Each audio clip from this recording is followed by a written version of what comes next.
I turned off the sound because, as you can probably guess, this music got very annoying. Do you like how you have to get Onion Knight through a totally out of the way side quest? Yeah, well, do you remember how long it took me to figure out how to get Onion Knight? And I would say get your Geomancer to 99 and get a Ninja to 99 cuz those two are the fucking best. This is not canon. Not canon. Not canon. It's not canon. Don't even say that. Not reality.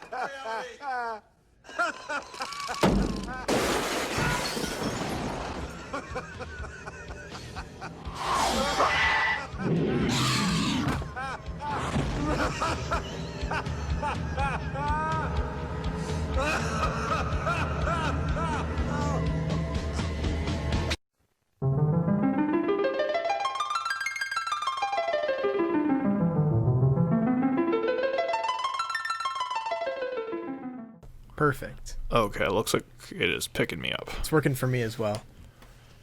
Alright, sweet. So you were saying how it's like a theme park adventure? Maybe we should introduce ourselves first. Honestly, that's probably a really good idea.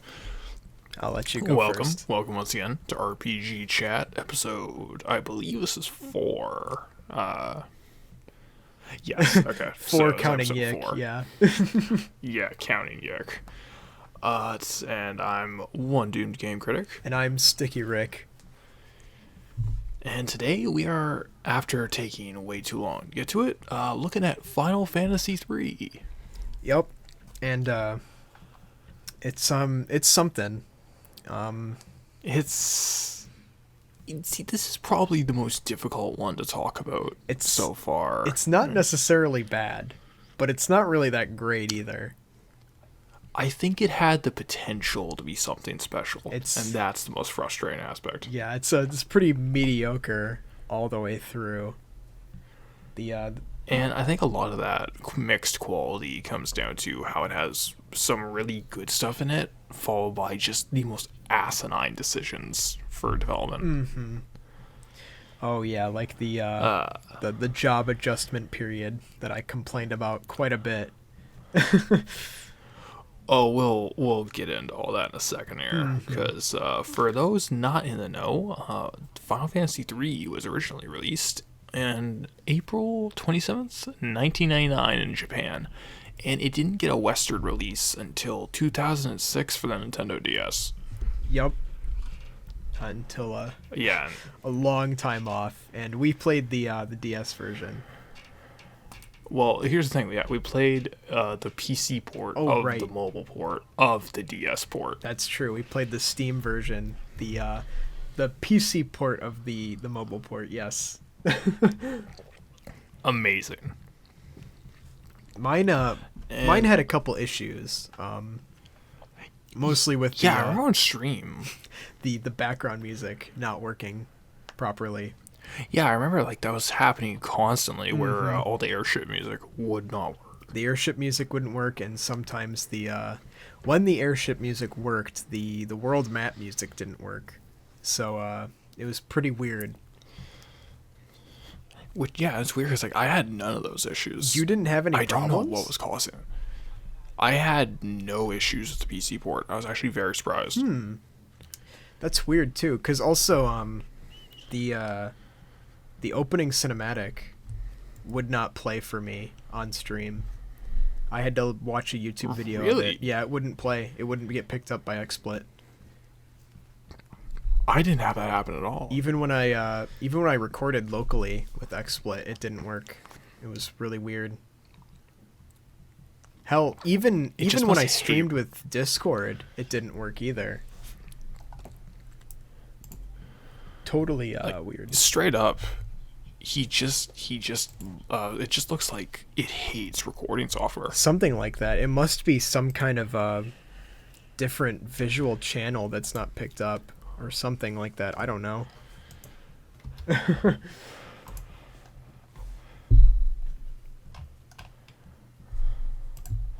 I don't know, but just back into the development for a little bit. Mm-hmm. It looks like at least to my knowledge, most of the original staff for Final Fantasy 1 and 2 actually worked on 3. So for the trilogy, it was pretty consistent, which is bizarre considering how this seems to eschew everything that was seen in 2. Yeah, they've pretty much gone completely away from the concept that was explored in 2, where working up your abilities would make them stronger. Instead, they've just gone for what was it, job levels instead. And job levels were they even in the original NES version? Or was that a 3DS? I don't think they or were. a 3D version. I think they might have been in the original FF3 for the Famicom, but I'm not certain. I've never played that port. I'm confident they had to have been though. I know the job adjustment period wasn't in the NES version, because instead you'd get a certain amount of points per battle, and you could use those. You could spend those to switch your job at any point. But that sounds a lot better, actually. It does. And the DS version had the job adjustment period, which would you'd have to sit through a certain amount of battles in order to work at full power whenever you'd switch a job, and it could range from anything from like 1 battle to 12 battles, and if you switched a job multiple times, these amount of battles would stack, so it would just get worse and worse the more you tried to experiment. I think the worst bit of that was Goldor's mansion, where all the doors that had to be unlocked by the thief, and you constantly had to change to a thief. Like, I didn't bother with thief through my entire playthrough. I remember there's a town where you can buy magic keys, and I just bought like 20 of them, and then I never had to worry about it, because if you buy a magic key, you don't even need to worry about being a thief. Honestly, that was the smart thing. But it's like, I didn't know that was even an option where you could buy them. I assumed they were just rare finds. Which, I mean, you wouldn't be wrong to assume that, because the same thing happens with Phoenix Downs. You can't buy them anywhere, and there's only like one enemy you can steal them from. I mean, I don't know what exactly they were thinking of that, but yeah, I guess last thing of note with the original NES port, the Famicom port. Apparently, this is the single largest game that was ever produced at the time for an 8-bit system. Huh. Like, it pushed the hardware at the time to its absolute peak and limit. So, if nothing else, this is almost like setting a precedent for Square, who will continue to do this in generations to come. I see, because I can believe that. There's a lot of glitches where it comes to overflowing values and shit, and I can believe that if it's that large. Like, Square would be pushing a lot of their a lot of the hardware they work on to the very limit for years and years to come, like 6, 9, 12. I see. Like, etc. Like, this is kind of, in a weird way, like FF3 at least. Now going back to this, considering that this is kind of the early games, the one I was the most interested to check out, because to my knowledge, I've always heard this is kind of where Final Fantasy starts, and I can really see it. Like with the job system and all that. Yeah, it's like job system, a lot of the tropes, like the structure of how the world slowly opened to you, stuff like that. Oh right, yeah, because they give you the airship pretty early on, but then they take it away, and then you get to explore the rest of the world. Like, you get a taste of what you can do later, and then they let you ease into it. Yeah, and then you get to that World of Darkness reveal where it's like, nah, fucker, you haven't seen anything yet. Yeah. So I guess just starting off traditionally, best thing, worst thing. What's your best thing? Best thing? I did like how the adventure was more lighthearted, because Final Fantasy II was very doom and gloom. Even the world map music in 2 sounded like kind of dire, if you remember. It was weird. I can remember because I actually remember I liked the world map music too. I actually really liked It it. was nice, but it seemed too serious, and I liked the return to more of a lighthearted adventure because the stakes weren't. I mean, sure, it was like the fate of the world was at stake here, but it didn't feel like it was that bad, right? It didn't feel like it was that bad at all, and which is weird because we get to it in like the brief bit we talk about the story, but this might actually have the worst stakes of any of the Final Fantasy games at this point. Oh, right, yeah. Like this might be the most dire one actually. But like We'll get to that none of the later. characters really treat it that way, which is kind of weird. No one does. It's like everyone just kind of like yeah. It's like it's very Saturday morning cartoon almost. And I mean, honestly, I kind of like it. It's not I do bad. too. It's not like too serious, but it's also not, and it's not like a joke, right? It's still exciting to get into. No, precisely. But worst thing would probably be the job adjustment period is the thing that I always complained about the whole time I was playing. I just wish I wasn't punished for switching jobs in the middle of a dungeon. Like if I decide, oh, there's a lot of flying enemies here, I should switch to ranger so that I can shoot them down. Well, now I gotta wait 8 battles before my ranger is at full power. And, after those 8 battles, I decide, oh, maybe the ranger isn't quite worth it. Now I gotta switch to something else and wait an even longer time to be at full power. And it's just really frustrating in a game that gives me so much options available.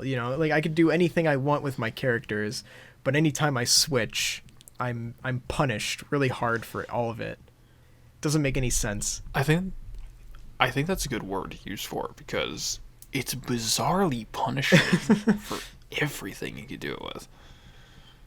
Like it's this weird example of trying to have its cake and eat it too, where it wants you to experiment, to have all this option and variety to your play style at your disposal, but it also wants you to hard commit and hard commit early. Yeah, like if you don't decide what your characters are going to do early on and you decide to switch, well, now their job levels are all messed up. Now your white mage, you decided maybe Refia is going to be the white mage, and her white mage levels are pretty high, but now you decide, maybe I should have her be a black mage or a physical attacker. Well, now her job levels in those jobs aren't very high, and she's not going to be doing anywhere near amount of damage or any amount of like support ability in those jobs as any other character who's been training from the beginning from that point. And it's frustrating because you've got to decide what you want your characters to do as soon as you get them, or else you just end up, with a mediocre party. It's a really frustrating system that feels designed for a replay. And the best part is that if you do clear the game, there is no new game plus. So if you want to replay it, you have to start from ground zero. You have to start from absolute nothing. And that's really frustrating. It honestly feels like they designed your knowledge of how the classes would work and the jobs. It's almost like you have to know what everything will do before you set your party to go. Mm-hmm. It's, in a weird way, it's the exact same problem with a different execution that Final Fantasy II had. That's true, yeah. Because with 2, I had everybody set to just teleport, but then there was like 2 bosses that are immune to teleport. And so then I had a huge problem because now I can't beat these guys because all of my other skills were lacking because all I could do was teleport. It's the same problem there.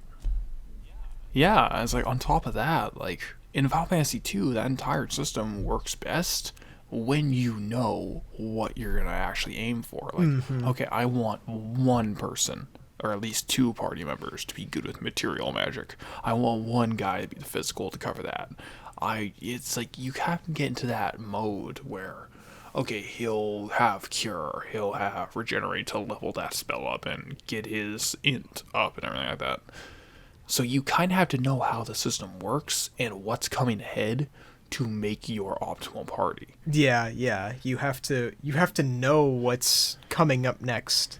And that's the part that I think was frustrating on my first playthrough, cuz it's like I'd run into an enemy that's weak to ice, but I don't know, like most of my attacking power was physical damage, so it didn't even matter. So it was just kind of frustrating. Like I felt like I wasn't playing correctly. But I still got through the game, so I guess it doesn't really matter.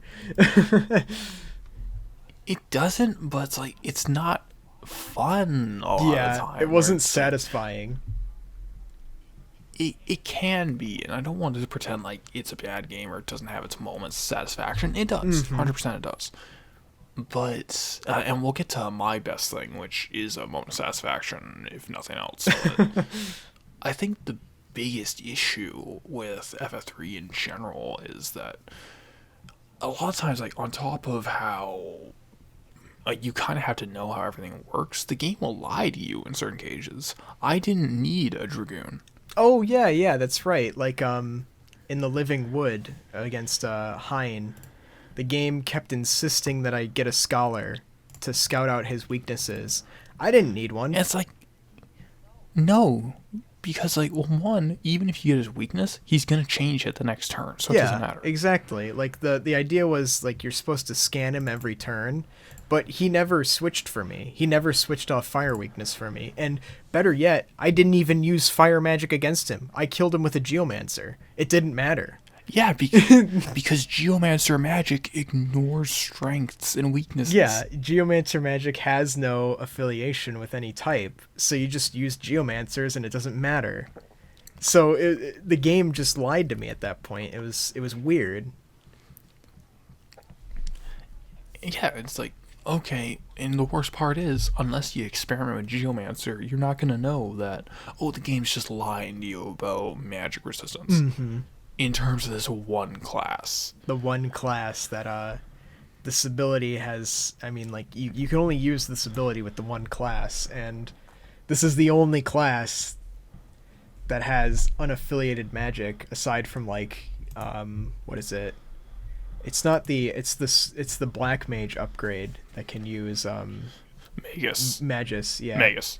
Or Magus, that can use Meteor and, Ultima.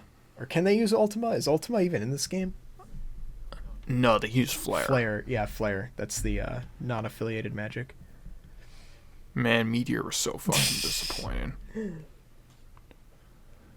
I never used it, so I don't know. I used it. I should have gone Flare. I was an idiot, but... Hey, at least you didn't have to spend 20 minutes leveling up Flare. You know what? You're right. But here's the thing. I didn't in FF2. I used the Blood Sword. You used the Blood Sword. I didn't even get the Blood Sword. I got the Blood Sword, so I didn't have to do shit. But, so what about you? What was your most liked and disliked of this game? My favorite things, it's actually a couple things. I think I'm a little more positive towards it for, reasons we'll get into in a second here, but the job system in general, I actually think, even as clunky as it is, this is technically the first implementation of it. Mm-hmm. And it's not bad actually for something that's remaking the first swing of the bat here. Yeah, I liked it a lot. I mean, there's a lot of variety and there's a lot of options to choose from. Yeah, so if nothing else, like the core mechanic, the absolute central bit of this game, it's good. I like it. So that's why, if nothing else, it gets a thumbs up, even as lukewarm as it is, for that reason. Yeah, I understand. And nothing I was actually kind of surprised about, because it's nothing amazing, but I was actually kind of impressed with it. The final boss, I really liked, actually. Oh, the Cloud of Darkness? Yeah, Cloud of Darkness, like the one time the game actually steps up. It's like, no, you gotta play the game.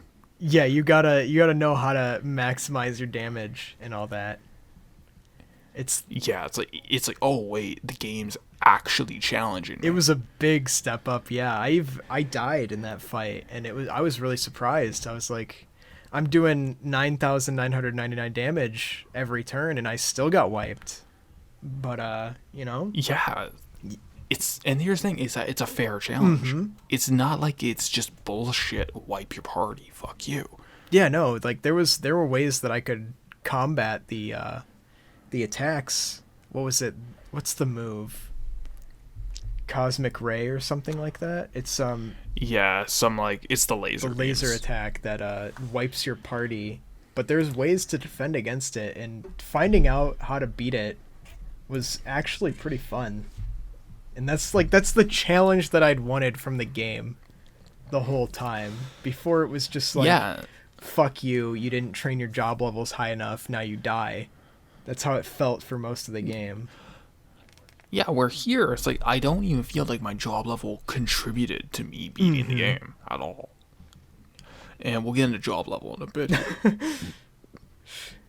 But it's like another thing is this is also the first boss of this type. You know the type. It's the two heads and the main one. Oh right, because yeah, there were three like tentacles that can attack at the same time.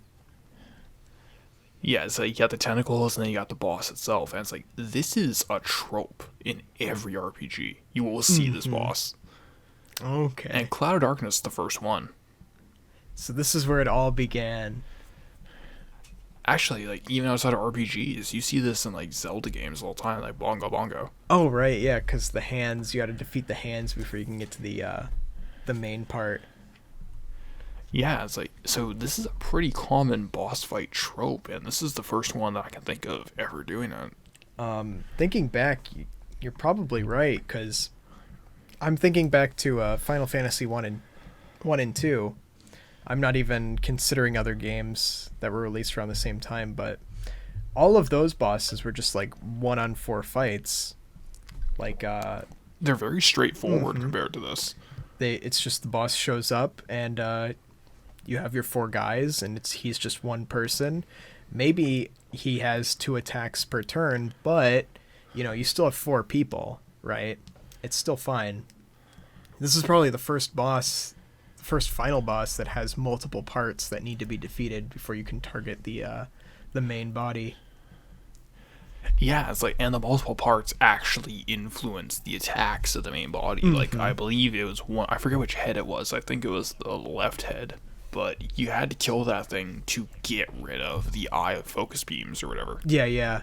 The super powerful attack that could wipe your party. And I'm pretty sure one of them healed the main body as well. Yeah, so it's like you actually had to focus of, okay, which one's got to go and when. So that's pretty so it's pretty good. What about your dislikes?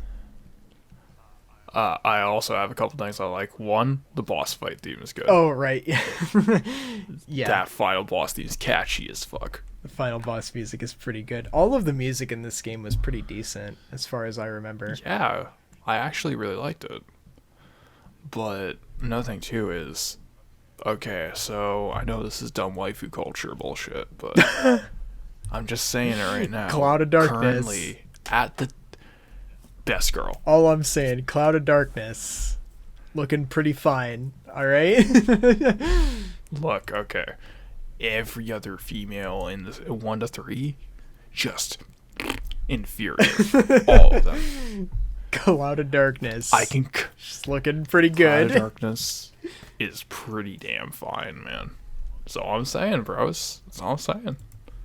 Just, you know, maybe I'm okay with gigantic green titties. It's fine. Maybe Cloud of Darkness is not such a bad idea after all, right?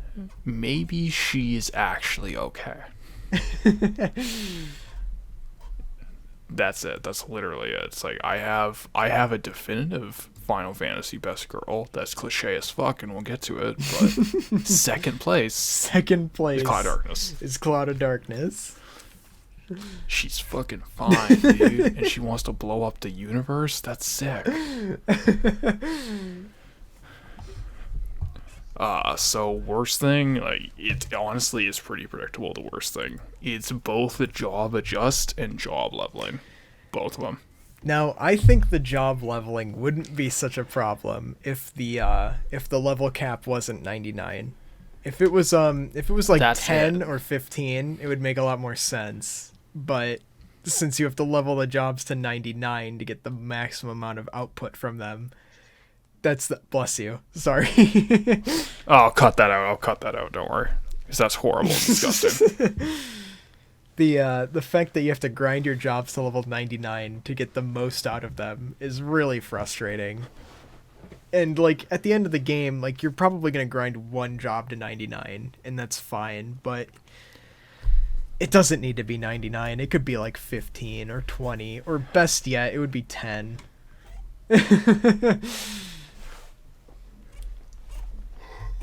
Oh, I thought I was gonna sneeze again, but it's like I think honestly that's it right there. It's you said Bravely Default does 10 for the cap. Oh yeah, Bravely Default, the I think the cap is 10.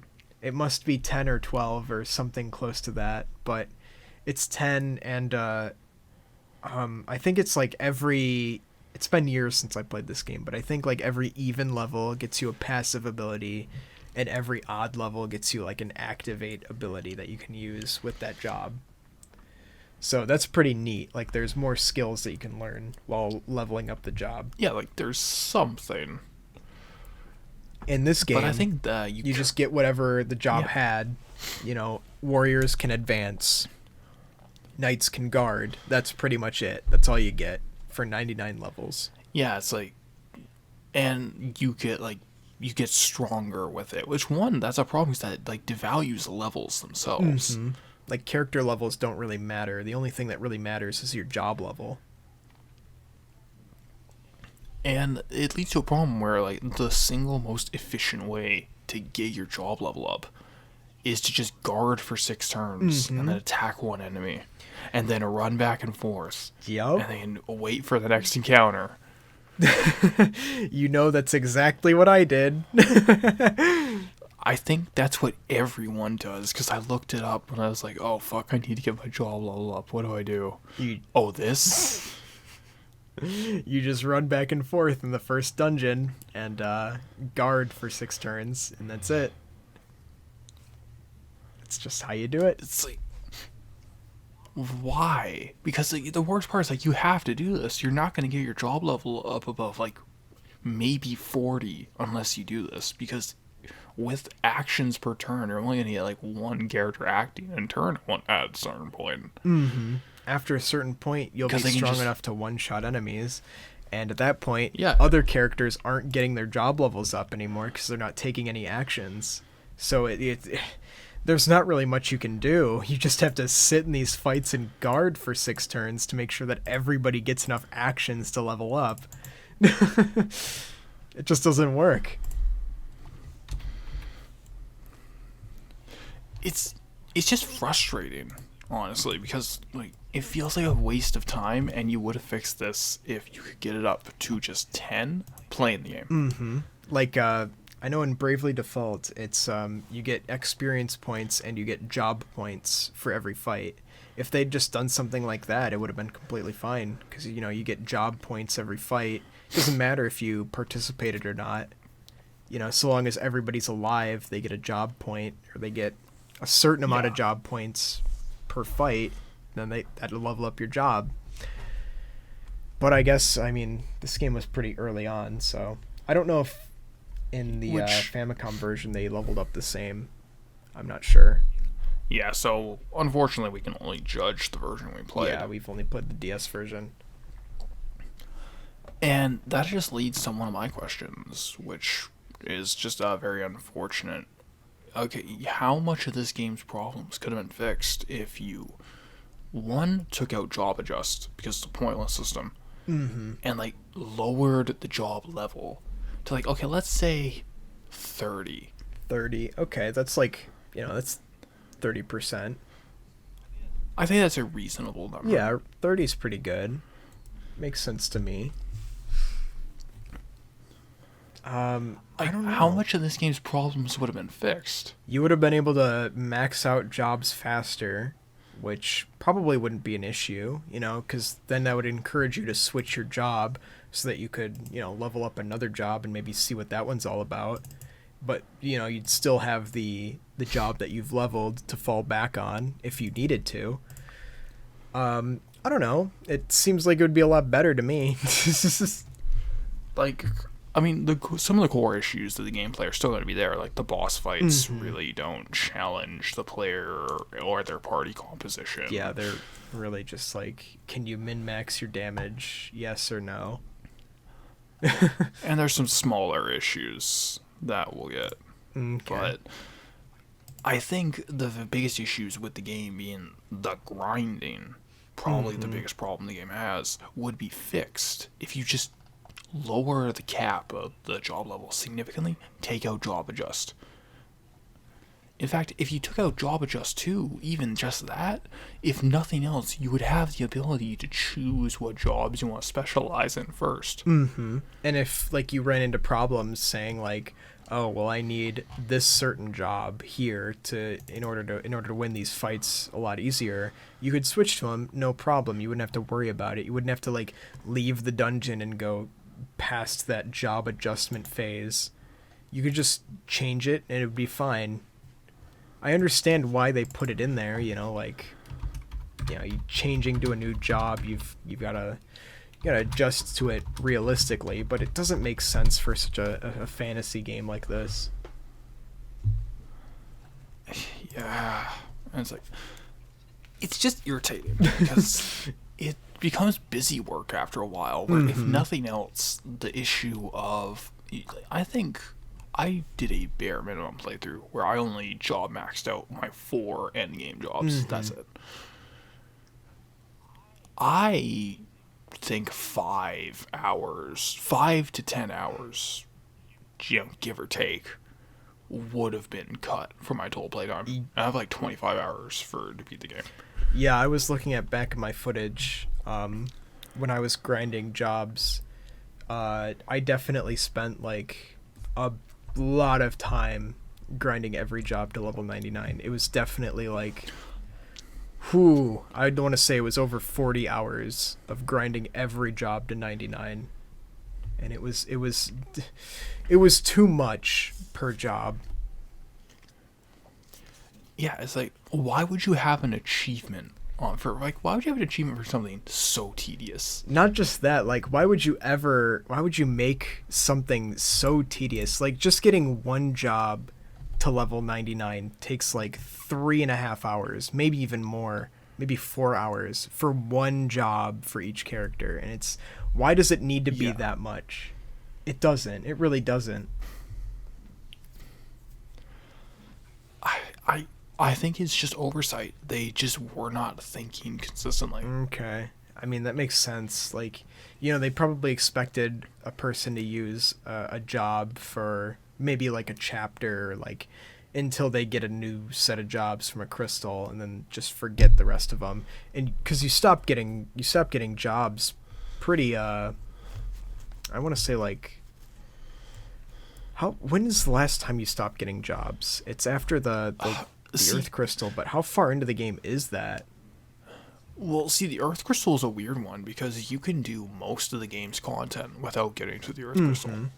I remember because you can get the Earth Crystal before you fight Doga, and that's pretty late in the game. You can fight Doga without the Earth Crystal. So it's like the only content in the game where the Earth Crystal is mandatory, I think, is the Crystal Tower and the World of Darkness. Yeah, because immediately after fighting Doga, you go to the Crystal Tower, and I don't even know, because like you could just walk past it, couldn't you? I mean, I didn't try. Because it's in the main room, you just walk forward into it, but the way through to the Crystal Palace is around the Earth Crystal. So I don't know if you could just walk past it. I think you might need it. I don't know, because obviously I got it, but I think you might need it to open Crystal Towers. I'm sure they just wouldn't let you through unless you got in the Earth Crystal. Honestly, like, that would probably have to be because there's no way they're going to leave that option. There's no way they're going to prevent you from getting the best jobs in the game. it would be too much. And that's the biggest issue. You get most of the best jobs. I say most because I used Geomancer to the very end. Yeah, me so. too. Yeah, I had one Geomancer, so. But even then, like, you get Ninja, you get Magus, you get, I think you get Devout of the Earth Crystal. Devout, yep. The best white mage. Those are all my 3 end jobs and Geomancer, so. I used Ninja, Devout, and 2 Geomancers. Because the Geomancer is just too good. I needed my Black Mage. I have to have the strongest Black Mage in all games. I love them too much. You had to have your Magus. I had to. Dude. Look at the profile picture. I had to. The Black Mage. I love them. I mean, it was cool, but, like, you know, my Geomancer just did way more damage. That's all I could say. Yeah, but a Geomancer can't just be like, oh, well, you know, just wait and see and cast Meteor. No, but the Geomancer just, he has like a 5% chance to cast Shadow Flare. Yeah, but that's not Meteor. It's It not doesn't look Meteor. cool. Well, listen. All of the other Geomancer skills are like pretty advanced. They all do a lot of damage. That's a great picture. It's my adaptation on the ending of Yick. That's you as the fucking meteor. God damn it. It's me. When I said, well, just wait and see. That's what This you're is going what to he see. means? I summoned myself. I said this is how 2020 ends. This is what he meant by this. It's fucking Yick 2020 edition. It's like Papa John's, man. I warned you all. Just you wait and see.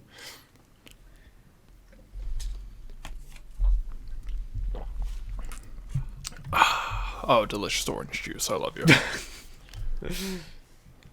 But in terms of dislikes, I guess that's it. This job adjustment period in the levels, it was a little too much. I mean, I understand why it was in the game. Like, it's cool to see your stats go up after leveling up a job, but there's no reason for it to be this obtuse and this frustrating to deal with. There's no reason, and the thing is, like, I think a lot of the game in general has some issues with that, especially the early game, where we have the D&D style magic system is back. Oh, right, yeah. Rather than the MP based system. MP is better. Mana or MP, whatever you want to call it, it's better. Yeah, I don't like having a specific amount of charges for my spells, especially since I mean, you can get items to cover your spells, but, you know, I'd rather not use my potions or my Phoenix Downs, especially in the early game, when you don't even have a re-raise spell until, what is it, level 6 magic? Level 6 white magic? Yeah. You don't get raised till level 6. Yeah, it's a little too far into the game for me, and plus you can't buy any Phoenix Downs. You just have to find them in chests, and there's one enemy that you can steal them from, and that's a little too much for me.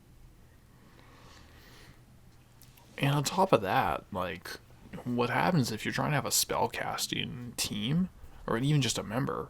They're going to be useless for most combat encounters because you can't afford to get rid of those spell charges in the early game. Yep, that's true. I remember casting Cure and Cura for most of dungeons because, you know, what if I'm going to need that Curaga spell during the boss fight? What if I need that Curaja spell during the boss fight?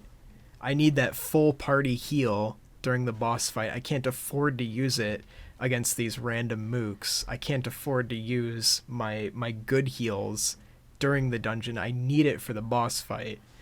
And that's how I felt for most of the game. It was really frustrating. Yeah, and as weird as it is to say, you know what game did not have this problem? Because FF1 had this problem. At least the version I played, the original and the PS1. Final Fantasy II But didn't have this problem. Final Fantasy 2 had maybe had the best use of magic of any of these games so far. Yup.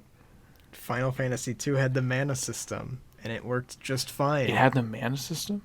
It had ethers, and the thing is, well, ethers restored a randomized amount. That's not great. I mean, but it was somewhat consistent. yeah, it was like in between this and this amount. Like, what was it, 800 to, or maybe not 800, maybe just like 100.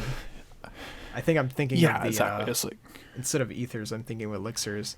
But ethers was like 100, between like 80 and 100 MP. You know, that's fine, especially in the early game before you have access to ethers. yeah, and it's like, I think the trade-off is, in the early game, ethers are always there, but in the early game, like $1,000 a pop. Yeah, they're is really ridiculous. expensive, but you know, you still have access to them if you want them, if you want to spend the resources on it. I think that's a completely fair trade. Mm-hmm. I think so too. And then you get to the end game where you get to Pandemonium and you can have 99 ethers and not worry about it if you've been spending your money wisely at that point. Yeah, and you can even get elixirs if you don't want ethers, and elixirs restore the entire party's MP and HP. So if you've got enough saved up, you can pay 50,000 for each elixir instead of the 1,000 for each ether. Exactly. In Final Fantasy III, you can't buy Phoenix Downs, you can't buy ethers, you can't buy elixirs. There's not really much you can do about it. Yeah, you have to rely on magic and casting. So what happens, at least to me, before you get to the second crystal, I just had to use Red Mage because I needed the spells for the bosses, but I also needed to attack enemies, and I also needed low-level heals. Yep, you need to... So it's like... There's not much you can do about it. I couldn't afford to experiment at that point. And it gets better as the game goes on. It's definitely one of those rare games. Like, it gets better the more you get into it, but it's still pretty rough, that initial go. It's frustrating in the beginning.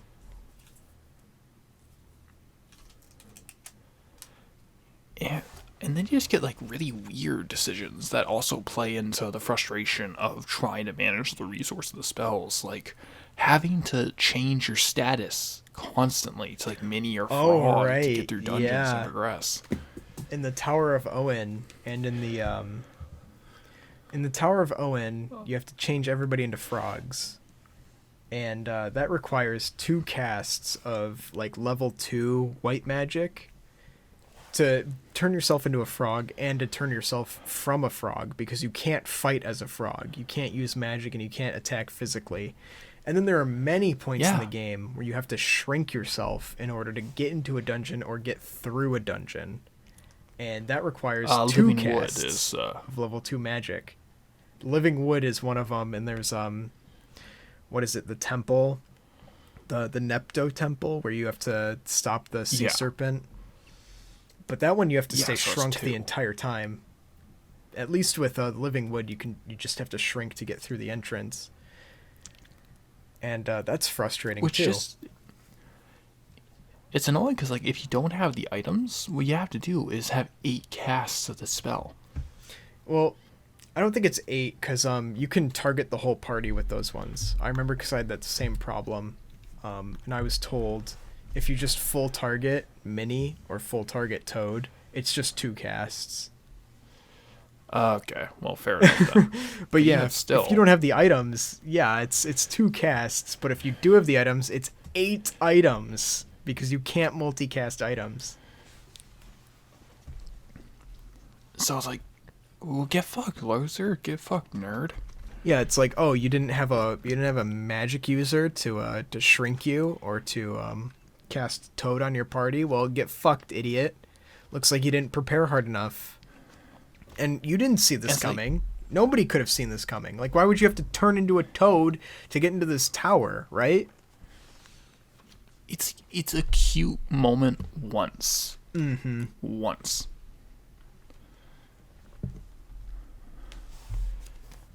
Oh, I And think I didn't hear the rest of what you said. oh, I was just saying, like, it's a cute moment one time, guys. And then when you do it again, when you do it multiple times, it stops being fun and it starts getting really frustrating. It gets really fucking annoying, dude. It's like, it's really frustrating because, like, okay, you can take it out, and I think that would be better, but on the other hand, it is kind of unique. So I don't know Yeah, how to like it feel adds about to it. the adventure. So it's like, I don't know, it's kind of cool, but it's still frustrating to have to deal with. It's this no-win scenario. That's what it is. Yeah. Like the way it would have gone is you find the entrance and it says like, "Oh, you need to turn everyone into toads to fit. Would you like to do so?" And then it just lets you do it without consuming any kind of magic points. It just says like, "Oh, you have the spell for toad. Just turn everyone into toads. Don't even like worry about the magic use." Like that would have been fine, Yeah. but you know. I don't know. It's one of those weird things where the early game is more punishing for both one resource management and worse experimentation. Yeah, because you can't like experiment with what you're doing, because you have to make sure to have at least one magic user, at least one white magic user, to be able to shrink someone or to turn them into toads to get through this dungeon, right? It doesn't make any sense. And it's like, I'll give credit where credit is due. I think when you get to the World of Darkness for the first time, which, first of all, that's a great moment. It's like, it's very atmospheric and cool. I like But, that dungeon a lot too. Yeah. like, yeah, I don't mean the dungeon at the end. I mean, like, the mid-game. When you go to, you see, like, I see. Yeah, that part's really cool. Yeah, I like like, that a lot. what's beneath the floating continent, and you just see, like, it's this world, this ocean of, like, just gawk and darkness. Like, this is really atmospheric. I like this. It's a whole nother world It's like- down there. Yeah. And it's like, I think once you open up that that open world, that kind of overworld, I think when you get to that point, that's when FF3 starts to kind of like kick off the kid shoes and gets a little more enjoyable for me. But Yeah, at that yeah, point, it's a like little too you're little more too allowed late. to. It's too late because that's pretty far into the game. That's like 12 hours in, That's like right? 10 hours in. 10 to 12 Yeah, it's hours like, that's a in. It's decent- too far in to let you really explore and experiment with the jobs that you've gotten. Like you really should have set this foundation earlier. But I mean, Yeah.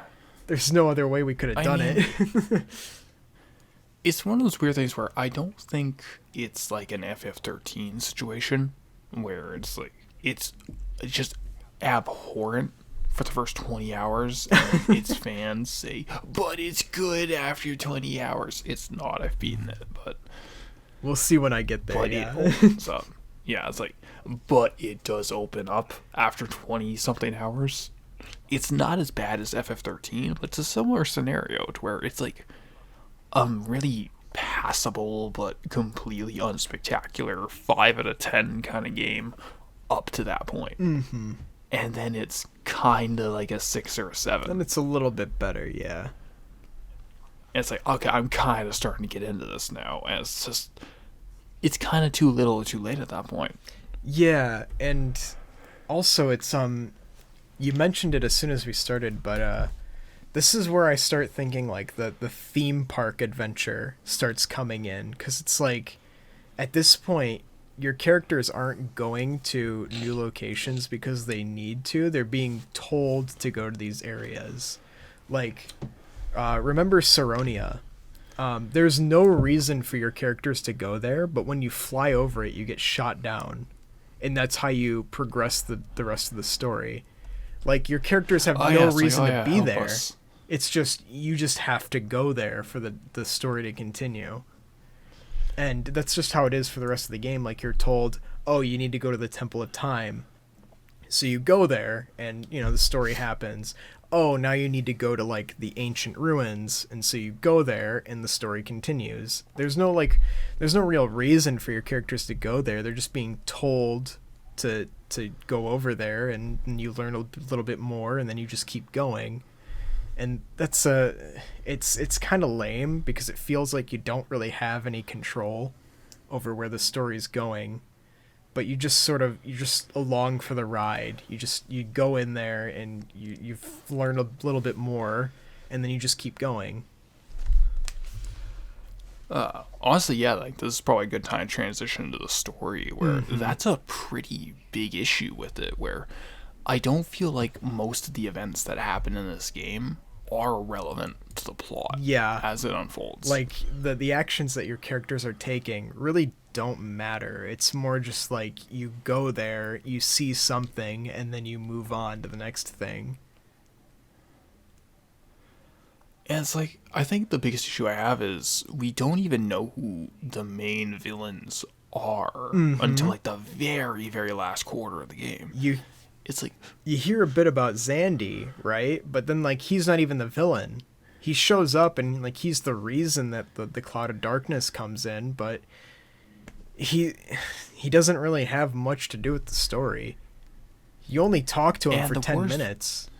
Even that. Yeah, you meet him. You meet him and you fight. But he doesn't really say anything, and, I mean, he's got very good reason to be upset. I'll say that. I think that's actually the worst part, where he actually has a very decent villain motivation of he really got fucked over in the deal. He got totally fucked over. Like, okay, so Doga gets power over all magic. Unai gets power over the dream world.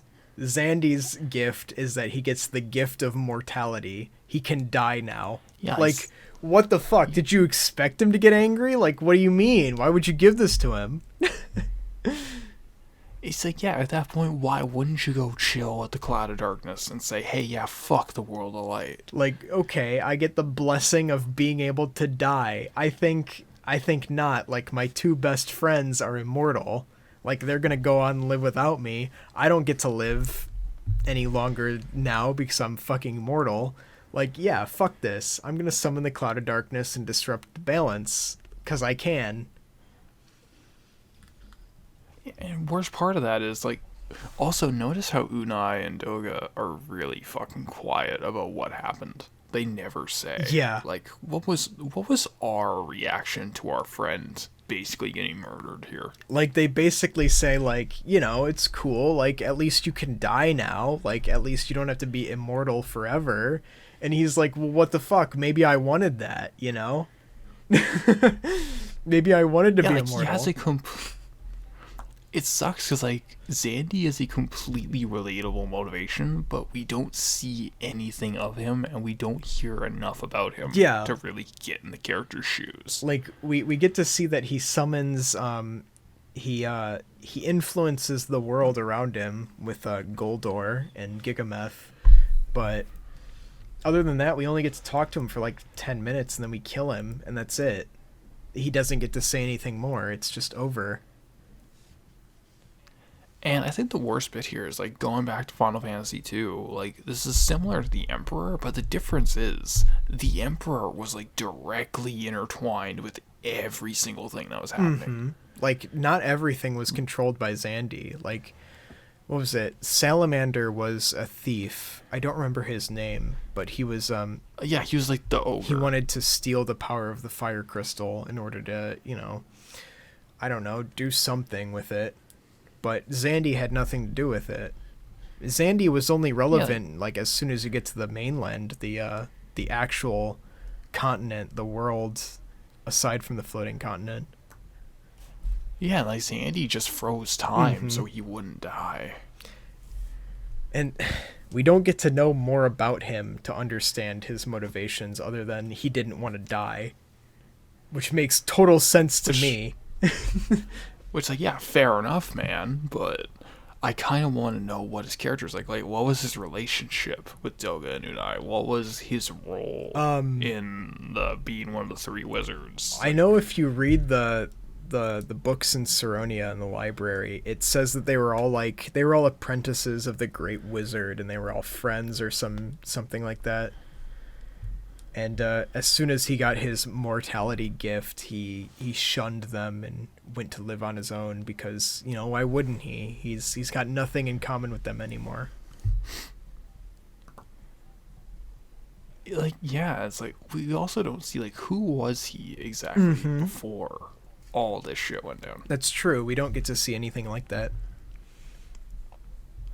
And it sucks because like we only get that little brief fight with him, and then he's like, fuck you, I'm gonna make sure everything's dark forever. Yep. Piss off. And then he just disappears. And then that's you it. kill him. You kill him, and He's that's a the end. non-boss fight. Yeah, like he's an easy boss fight. That's the worst part. Yeah, he I think he went down in like 2 or 3 minutes when I fought him. Yeah, it's like it's only a handful of turns and he's done. So it's like I don't know how to feel about him, man. He exists and then he's dead, and that's it. Yeah, that's it. It's like, okay, great. I feel so bad. You were here, you were mad about something, and then I fought you and you died, and that's it. That's the end.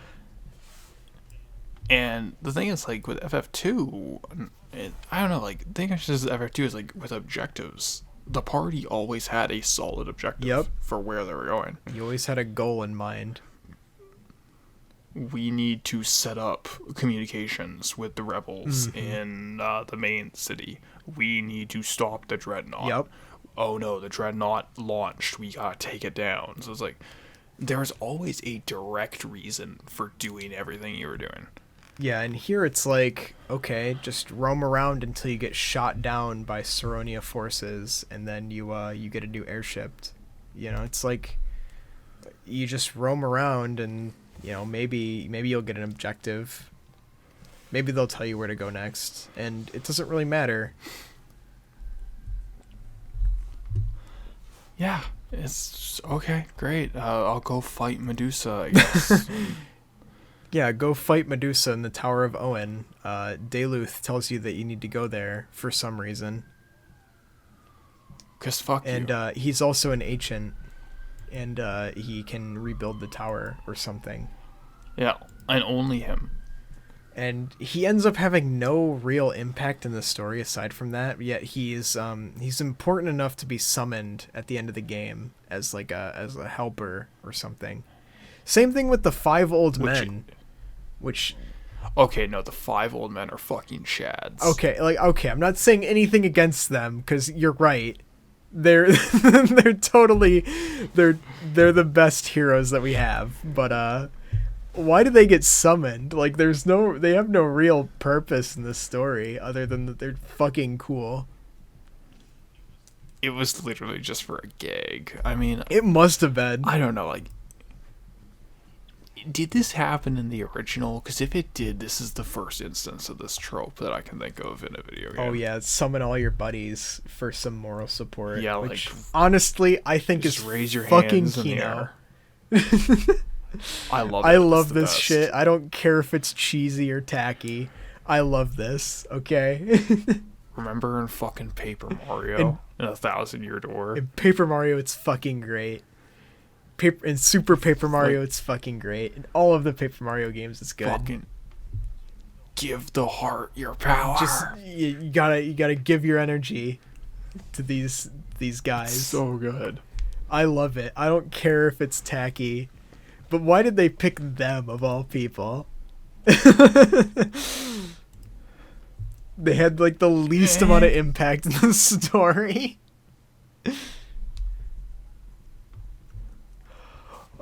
But I mean, we're ragging on the story, but there is like concepts introduced at the very end that I think are interesting and kind of lean into games that came after in a weird way. Okay.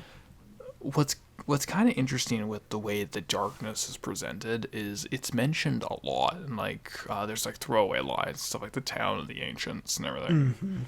Of the darkness isn't evil. Yeah. It's not.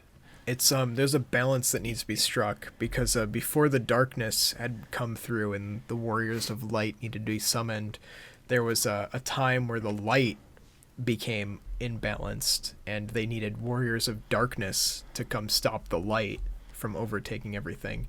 It's not like it's evil or bad, it's just a force that needs to be dealt with. Yeah, it's like the cloud of darkness at one point, which is the cloud of light. And it's not really in control of what it is. It's just a force of nature that's like, okay, look, I'm just gonna take territory, whatever I am this cycle. The balance has been destroyed, and now that the darkness has overtaken everything, we need warriors of light to stop it. And they mention, if you read the books in the library of Saronia, they mention the incident that happened with the light. The light became too great and they needed the warriors of darkness. I think they even join you in the world of darkness at some point. They do. They are in the 4 crystals or the 4 boss fights. That's right. You Yeah. do in the world of darkness. They come in after you fight the boss and they're like, we were summoned years ago or millennia ago during the fight against the light, and we'll help you. We'll assist you in restoring the balance. And it's like, it's one of those really weird things where I think I do think like FF2, I guess, had a better story, I guess. I think this one actually does have a theme, and it does kind of spell it out at like the text crawl at the end. Oh yeah. It is pretty consistent in every chapter where it's like, okay, everything might be fucked to some degree. Because, like, I think that is pretty explicit, where it's like, eventually the cloud, where it's the darkness or the light, eventually it's just going to overtake everything. Yeah. Eventually there won't be a hero strong enough to stop it, and we'll just have to accept it. Yeah, so it's like, it's pretty explicit that eventually it's going to win. Just by attrition alone.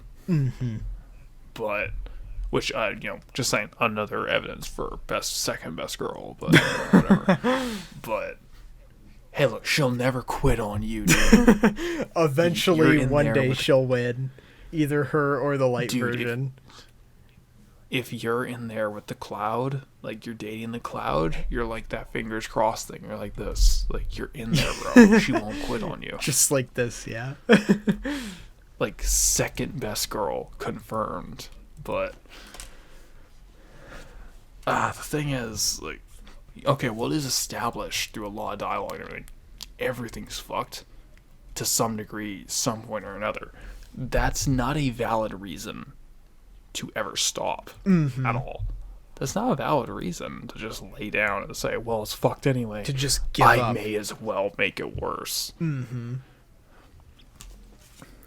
Because no matter what happens, a group of heroes will always be summoned, and even if they don't win, at least they gave their best attempt, right? Yeah, exactly. Where it's like, if they didn't, the same result would be, it just wins. And I also like that just subverts the whole Destiny plotline. Yeah, it's like, sure, there's some the heroes will always be like orphans, right? But they're not guaranteed to win. It's the effort that they put in. The chosen few will put in like a certain amount of effort, and then because of that they'll win. And if they don't try hard enough, they just lose. Yeah, it's like, one day they're gonna put their best into it, where 4 heroes are put in, and they're not gonna do it. They're just not gonna make it. It's like, that day's not today though. So so don't give up yet. Yeah, it's almost like, it's that weird thing where guys get really hung up on, oh, I'm just gonna die, fucking whatever, who cares? It's, well, at this very second, you're not dead, motherfucker. Not yet. There's no point and in you quitting don't know now. how far off that day actually is.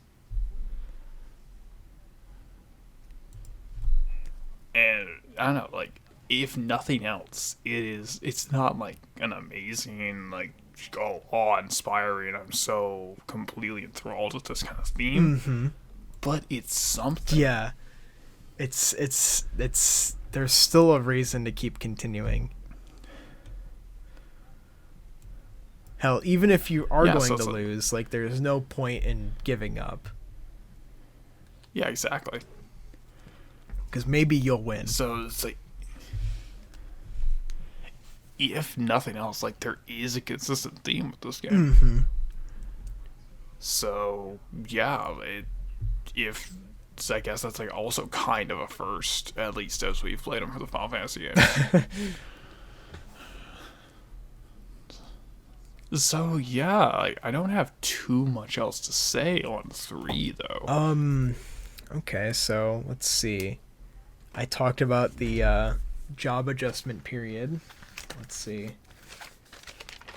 Talked about the theme park adventure, which is that's something that I've started to notice more about some games, but I'll leave that for later. We'll see as the games go on. Maybe not even in the Final Fantasy series, but just the idea of, like, you know, your actions don't really matter. You just have to go to the next position. But I talked about that. Well, actually, Oh, is there more? you keep talking about that because I'm just gonna hold a pin in that. I hope it doesn't happen more often because I don't really like it. I don't like being not really in control of the story. I don't like that you're just sort of funneled into the next position without any real reason why. But okay, so I think I spoke about everything I wanted to talk about. Yeah, it looks about good to me. So I think the game is it's decent, but I wouldn't go out of your way to play it, is my verdict. I like all the building blocks here, and if you can get a version of this on sale, I think it's recommended. Oh yeah, if you can get the Steam version on sale, it's probably a good deal, especially if you can get it like 50% off or more. Oh yeah, if you can get this for like $10, I think this is very much worth the $10. And assuming you're a fan of like JRPGs, Oh, yeah. it's very much worth a play. But if you're paying full price, or you think this is gonna be an incredible game, I wouldn't go into it with such high expectations, is what I'll say. Yeah, I go in with the assumption that you're getting an passable RPG, and you might be pleasantly surprised by it. You'll get a decent game, but not something that'll really knock your socks off, right? Yeah. So yeah, but outside of that, the only thing I was like putting a pin in is, as weird as this sounds, maybe this is like a whole other conversation topic, but do you think the whole amusement park design of storytelling is just a problem of the way game storytelling works? And how long games have to be? I don't know. You know, because that's a very good point. Because I know, shoot. Well, I know definitely that in terms of RPGs, like, this is definitely a problem that some of them face. Especially the Paper Mario series is definitely like, oh, you have to go to this specific area, and your actions really don't matter to the full point of the story. So I don't know if it's bad in terms of what it is, or just terms of like how the scenario plants it, right? Because in Paper Mario it works, because you just have to explore the whole world for whatever the thing you're finding. But I don't think it works for Final Fantasy in a game like that, where your actions really have more of an impact in the world around you. I think it's kind of a mix of the two, because with Paper Mario, you could also make the argument that it is a scavenger hunt, so that's itself a form of like a kind of like an amusement park party game. I guess, because you're just hunting the stars, the hearts, whatever. Yeah, that makes sense. But I guess in 3 you are hunting for the crystals, so it does make sense. And in one, actually, Yeah, too. and when you're I mean, hunting for the crystals as well.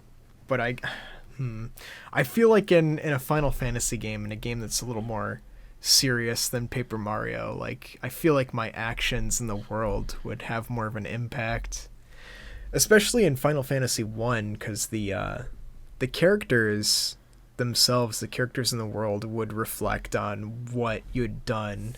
They would say, "Oh, thank you for killing that vampire," and interactions like that were definitely lacking in both 2 and 3.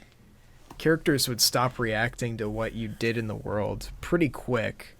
In fact, in one of the first areas, you smash a rock with your airship to clear a path, And nobody says anything. They're like, "Oh shit, there's still a rock blocking Kanan. There's no way I can go there." And it's like, I blew up that thing like 20 hours ago. I've literally come from the world beneath this continent. Yeah, I've done so much since then, and you guys haven't changed at all. And it's like, that's actually a good point, where, as weird as it sounds, FF1 actually has almost the best world of these games. I mean, I think it's also Where because even- every character gives you something important. Like there's no wasted dialogue in 1. Every character gives you something important, either as a reflection of what you've done or a clue as where do you need to go next.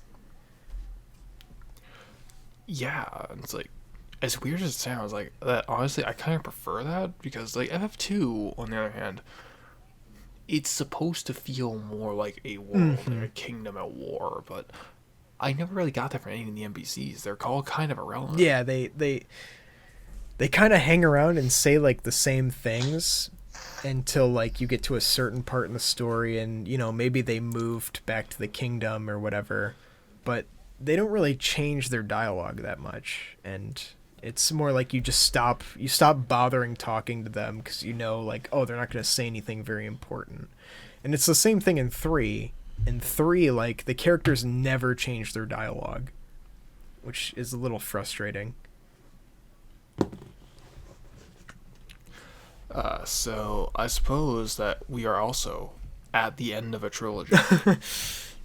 I guess that's true. We have reached the end of the NES Final Fantasy trilogy. Oh, is that right? It's FF4 is on Super NES, isn't it? Yeah, super. We've evolved. Of course, we're gonna be playing the thing PSP is, version.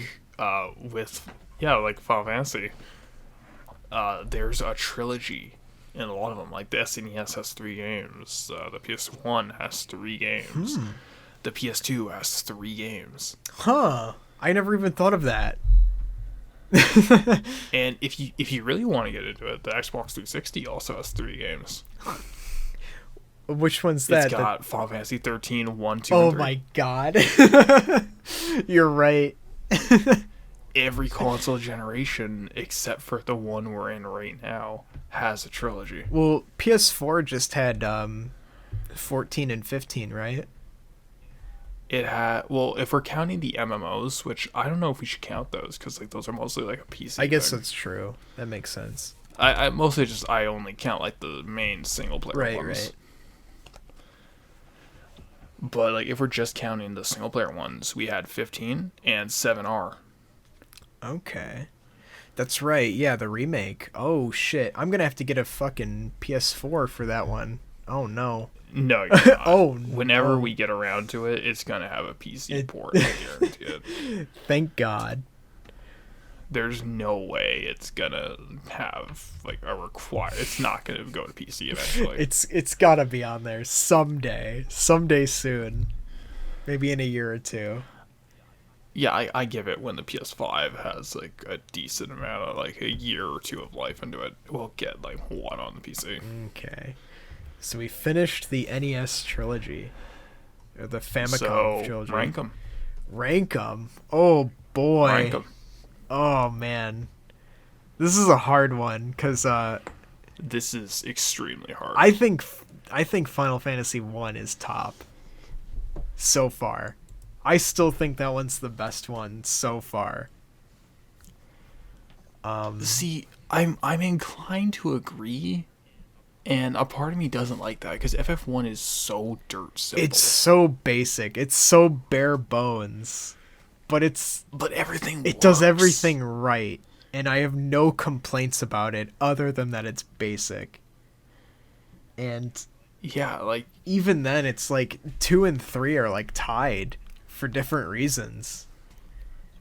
2 and 3 are bizarre because like they have very similar issues, but due to different execution.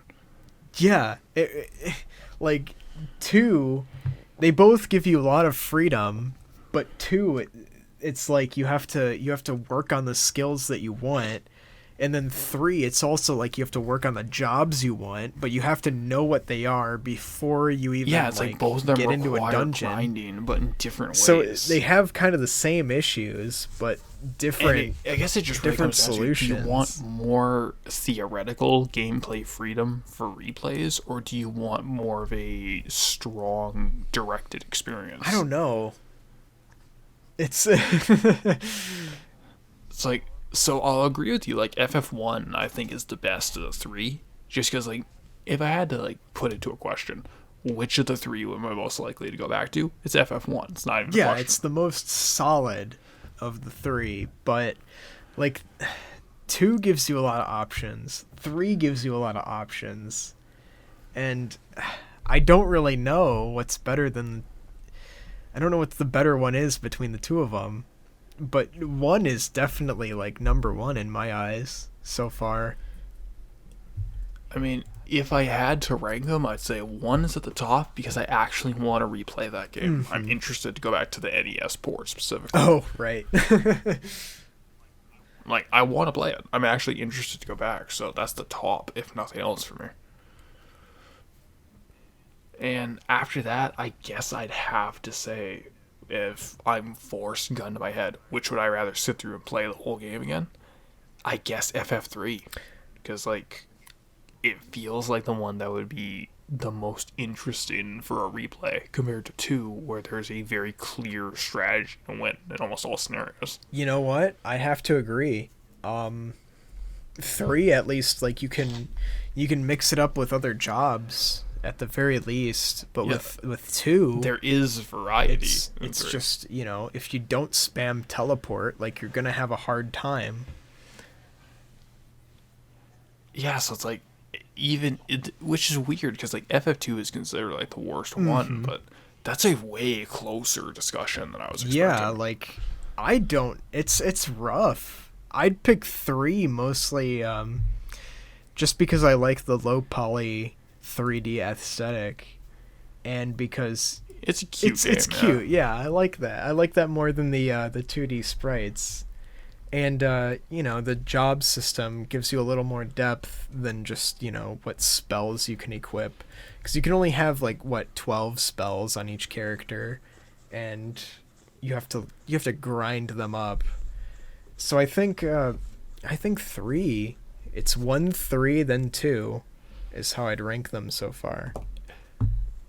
Which honestly, it feels kind of bad because I don't like dogpiling too. There's a lot there I do like. Yeah, 2 is a lot better than I expected, I'll be honest. It's just, it does just enough wrong to where it's like, it's this weird thing where it's like, 2 is better than I expected, 3 is worse than I expected, but I still prefer Yeah, I'd have to say the same exact thing. Like, 2 is better than I expected, 3 is worse than I expected, but 3 is still good, right? Like, they're both good. 3 is just they're a both little fine. bit better. It's like, if Final Fantasy 2 is like at its best moments, like a 6 out of 10, Mm-hmm. I'd say like FF3 is like a 6.5. Yeah. It's like 6.5. Actually, I'd agree with you. It's like just barely above it. It's just barely better. The other thing is, I'd say that the FF3 story is a little more lighthearted, and I like that. I don't like it when the story is super dark and serious like it was in 2. I like both. I can see the merits of both of them, but I don't know. I'd like a more more lighthearted adventure where the stakes aren't super high.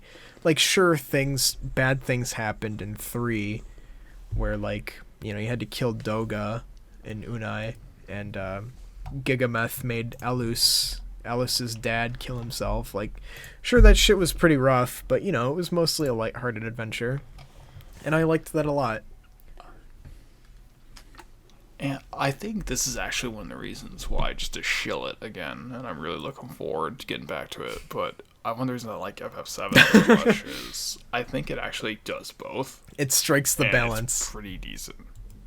Yeah, it's like it finds a way to balance, like, for the most part, it's kind of a goofy adventure, but then there's moments. It's, there's a goofy adventure, and from what I know, Genova's like an alien or something, and you gotta stop Genova. Fucking spoilers for like a 23-year-old game. Listen, I haven't played it yet, so please don't tell me anything, alright? I'm not telling you fucking anything about FF7. A game that's almost as old as I am. Please don't tell me about it. Unironically, I'm actually very excited to get like a fresh perspective on 7. Okay. I'm looking forward to it, so... Because that's a game I played when I was a babby child, so... We've got 4, 5, and 6 before then. These are all the Super NES versions, or the Super NES games. Well, actually, with 4, we also have After Years, if you want to do right? that. Of course we have to do it, because it's a direct sequel to a mainline game, so it makes sense to do it. So next up is indeed FF4, and we actually kind of have a special plan for 4. Oh, that's so right. Hopefully we'll get some... I forgot about it. Yeah, of course. We'll keep that under wraps for now, but hopefully And we'll get 3 episodes up a little faster than you think. hopefully, I'm hoping to get this done by the end of, or I'm hoping to get Final Fantasy IV done by the end of November, but we'll see. I am too. Like it's obviously like a wait and see, just because that's how things go. But I don't think 4 is actually that long. Okay. I think it's like a 20-hour game Oh, max. perfect. That'll be perfect. But I think that's it on Final Fantasy III. Do you have any Yeah, that's everything on Final Fantasy any 3. last words?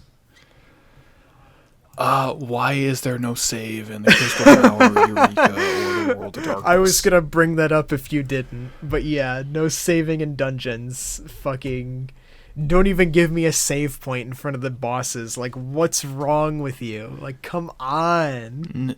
It's like no saving in dungeons I could be fine with because they're usually short, but you gotta run all the way through Eureka, through Crystal Tower, Eureka if you want to get the weapons, and then all the way through World of Darkness. Yeah, why is there no save point, at least in the beginning of World of Darkness? Like, you go in there, and there's a save point, and they tell you, hey, like, if you save over your main file here, like, you might not be able to go back to the main world, okay? Because once you go into the World of Darkness, there's no coming back.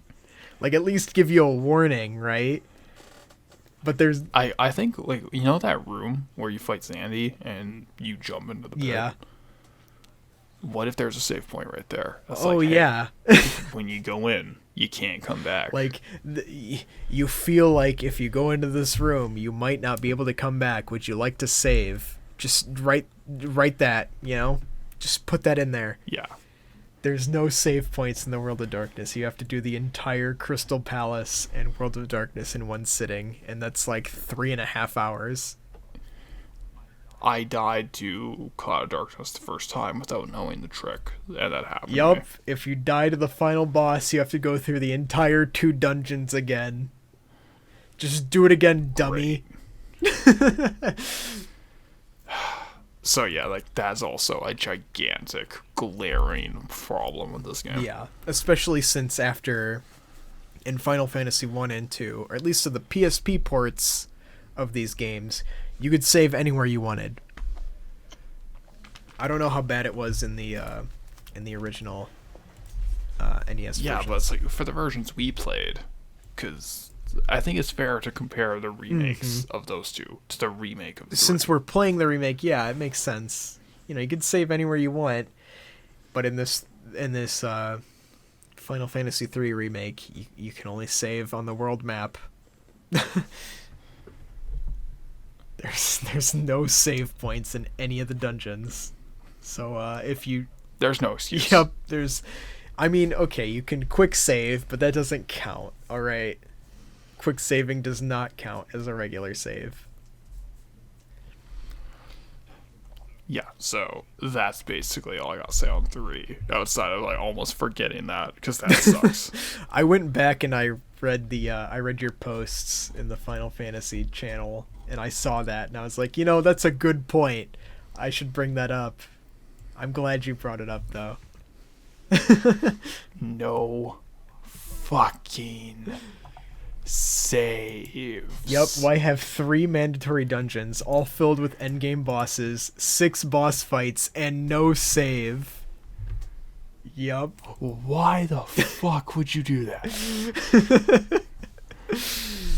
That's the big strike against Final Fantasy 3. So, if that's a deal breaker to you, maybe make sure to save your game before you go fight the boss. Or better yet, here's the trick.